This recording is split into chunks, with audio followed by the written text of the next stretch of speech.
পরনে রঙিন পোশাক, মুখে মুখোশ, সেই সাথে পায়ের গতি এমন যেন শরীরের সঙ্গে তাল মেলানো ভার। আফ্রিকান নাচ জাউলি। সম্প্রতি বেনিনের পোর্তো নোভো শহরে এমনই এক নাচের পারফরমেন্সে দর্শকরা মোহাচ্ছন্ন।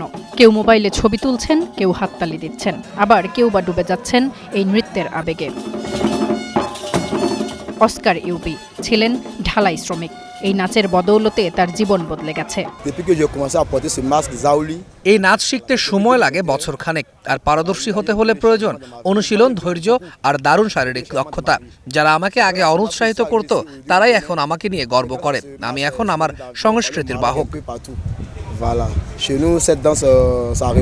একটি নাচকে ঘিরে এত উৎসাহ, এত উৎসব। অস্কার এই নাচের বিস্তার করেছেন বেনিন ছাড়িয়ে পৃথিবীর বহু দেশে। আর এই পুরোটা সময় তার সাথে ছিলেন তার সহকারী নোয়েল তোহবি ইরি। অস্কার যখন নাচে আমি তার সাথেই থাকি, সে যখন বিশ্রাম নেয় আমি তখন সঙ্গীত ভিত্তিক কমেডি করি। এছাড়াও আমি খেয়াল রাখি যখন সে নাচে কোনো কিছু যেন তাকে বিরক্ত না করে।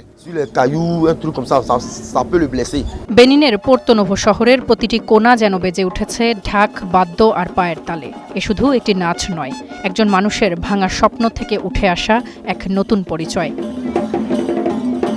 তাসফিয়া তামান্না, স্টার নিউজ।